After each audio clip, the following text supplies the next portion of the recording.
Hello, everyone, and welcome to the concession stand here on the KB Radio Network. I am your host, Kevin Reid, and welcome to the review of The End of Oak Street, the new science fiction survival film written and directed by David Robert Mitchell, who gave us the horror film It Follows. It stars Anne Hathaway, who is in everything, it seems like, in 2026.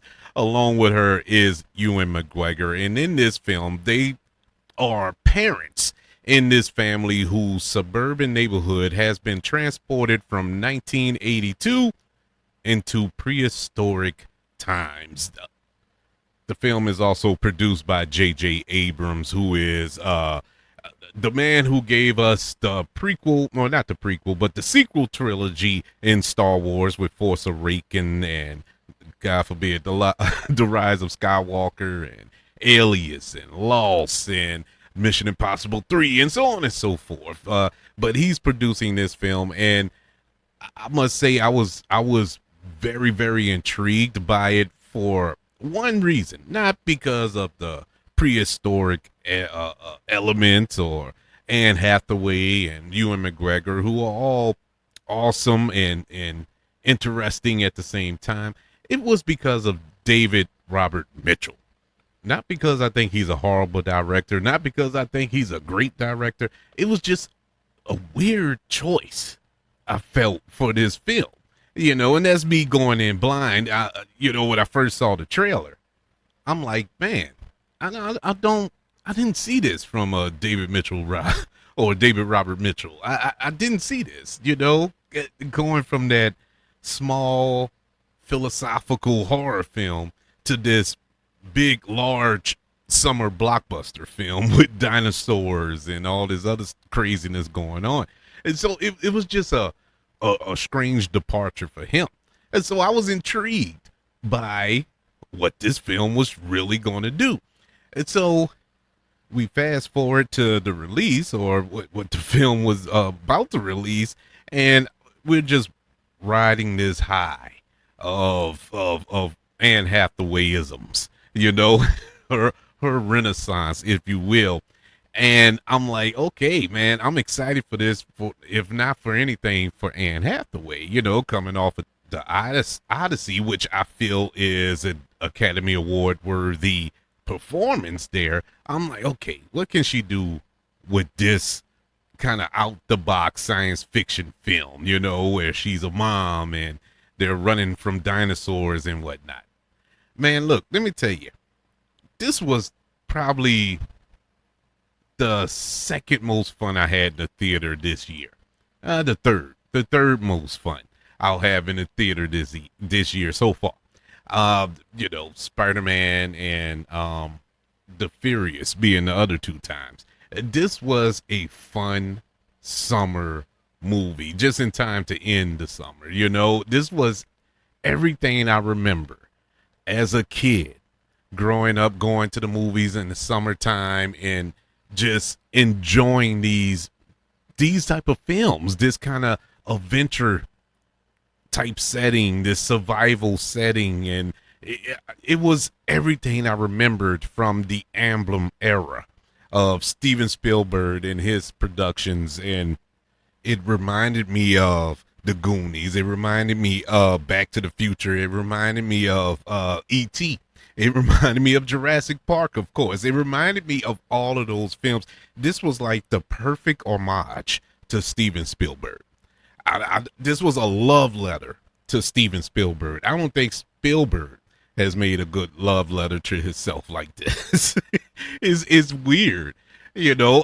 I really enjoyed this film more than I expected. And, like I said in previous reviews, I'm learning to damper my expectations going into films. And I went into this one with moderate expectations, and it exceeded it. It's well directed by David Robert Mitchell. I thought he did an excellent job with the pacing of this movie, with setting up not only the family that we're going to follow here with Anne Hathaway and Ewan McGregor and their children, but also the rest of the neighborhood. And we're pretty much introduced to them thoroughly in the first 10 to 15 minutes. It really flushed it out in an interesting way to keep you engaged. You weren't sitting there waiting like, oh man, when are we going to get to the dinosaurs? No, it was very well paced and interesting, story wise. There's drama there, with between Anne Hathaway and Ewan McGregor's characters. And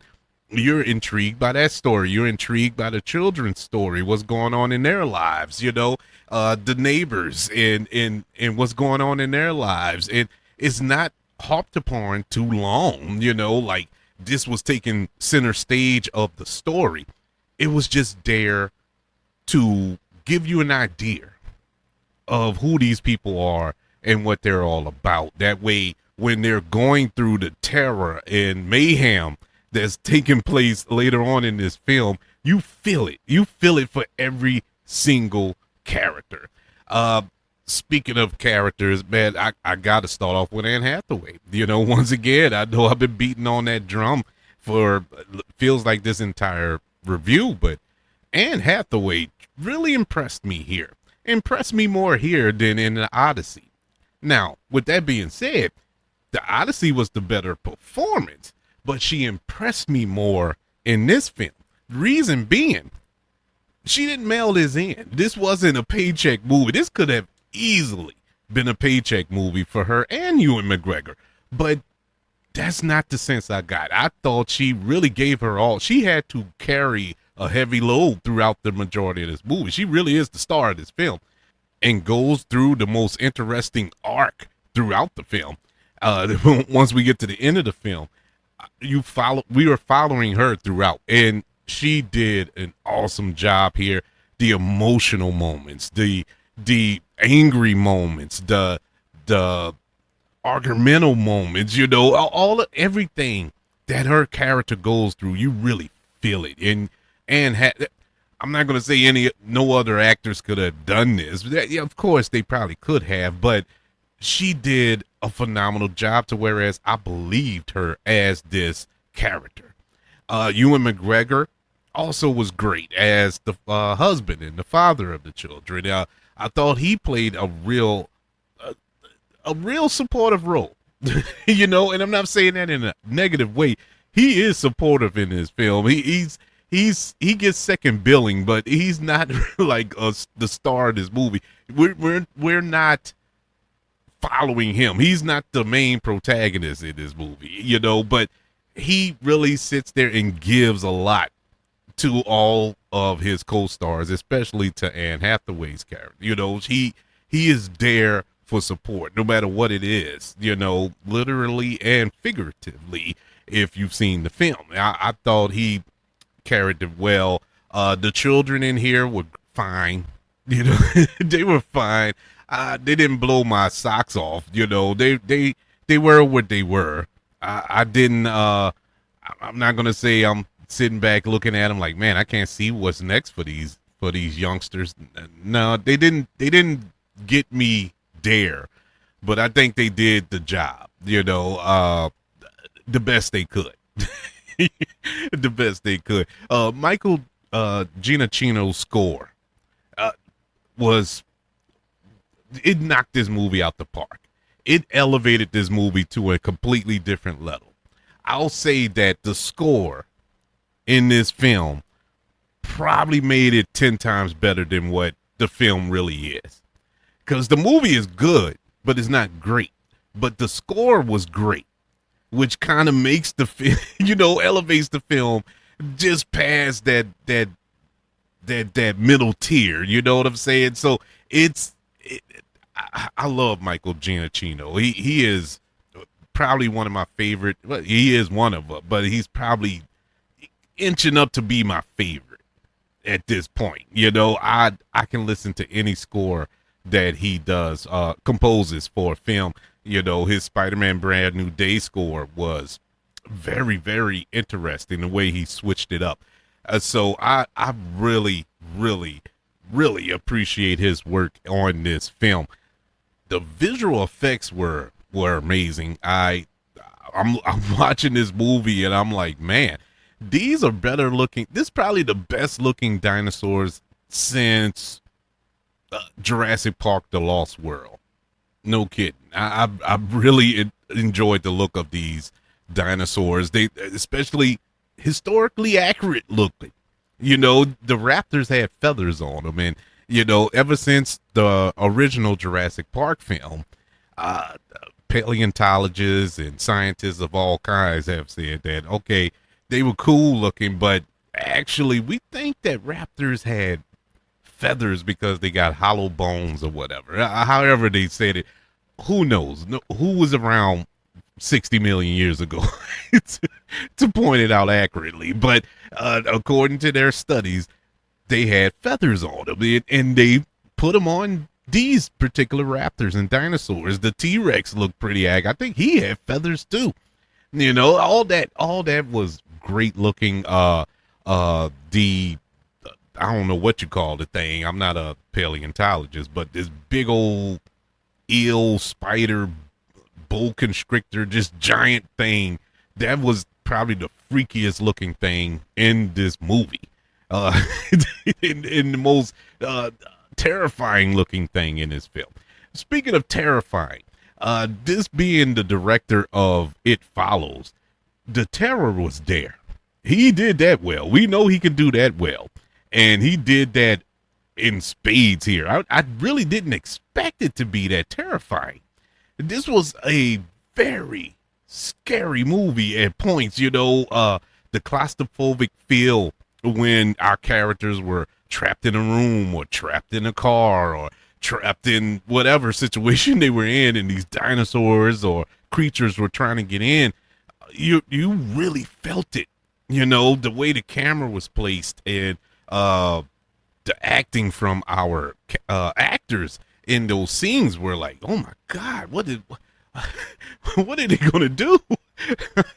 I started sweating, and I was nervous, man.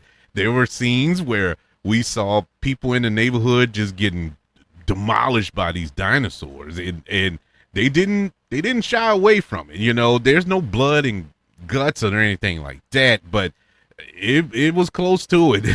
You know, they did everything up to that point, and that's when we didn't get to see the blood and stuff. But you didn't need to see it. You got the point with some of these deaths that take place on Oak Street. And to finish off my positives here, my number one impressive element of the end of Oak Street was the humor. The humor worked. And now it isn't a lot of it in here. There's not a lot of humor, but when we get humorous moments, they land. They really do land, and they come at the most, I guess you could say, convenient time for the audience, you know, who's watching, because it'll come right after a terrifying scene or a horrific death or something of that nature, and it was it was just well placed and worked, and it broke the levity of everything. I thought that was genius by the filmmakers there. Going with my negatives, I don't have too many about the end of Oak Street, other than the fact that I said the humor works, but there are a couple of moments where I laughed, and I don't think I was supposed to. I don't think it was supposed to come off as humorous, but it did with me, and that could be a personal thing. I don't know. You know, I'm not really going to blame the film too much on that. And the ending of this movie, logically, doesn't make sense. Now, you want to really break down logic, we're talking about a movie that has wormholes and an entire neighborhood gets transported into the past. But I'm talking like the rules of everything. I don't know and I don't want to spoil the ending, so I'm trying to tiptoe around it. But it's just the ending it didn't make sense to me. I didn't like it. I'll put it like that. I just did not like the ending. Now, was it a satisfying ending in the grand scheme of it all? Yeah, I guess, you know, I guess it wrapped up nice. I'm just going to leave it alone, but just know that the ending just didn't work for me. You know, one day I'll do a spoiler And once the movie gets further down the line, and I feel everybody done seen it, then I'll talk about it. But I can't spoil the ending. But overall, other than that, I was satisfied, even with the bad ending. And normally the ending would kill a movie for me. A movie could be great and the ending be bad, and I'm like, man, forget this movie. I sat here all this time for that, but I didn't walk away feeling that way with the end of Oak Street. I really was satisfied. It wasn't a bad ending. I just didn't like it. And I'll leave it at that. The end of Oak Street gets a letter grade of a B+. Yeah, it's a fun, throwback, nostalgic summer blockbuster movie. It's I'm telling you, if you're around my age in your mid to late 40s and you remember going to the theater to go see those Spielberg produced and directed films and enjoy them and still hold them all in high regard, this will probably tickle your pickle. This is the film for you, just in time to squeeze in at the end of the summer. But I would love to know your thoughts. Did you enjoy the end of Oak Street? Do you plan to see the end of Oak Street? Or you just didn't like the end of Oak Street? I would love to know your thoughts. Head on over to kbradionetwork.com, where you can subscribe to the website, where you can be notified of new episodes dropping on the site, as well as listen to previous episodes from this podcast. Don't forget about YouTube. Subscribe to the KB Radio Network channel and like this video if you don't mind. Don't forget about the 5 stars, the reviews, and sharing the show if you're listening on Apple Podcasts, Spotify, iHeartRadio, wherever you are currently listening to the concession stand here on the KB Radio Network. Everybody, thank you for joining me for this review of the end of Oak Street. Want you all to know that I love you, continue to love everyone, and until we speak again, you all be blessed.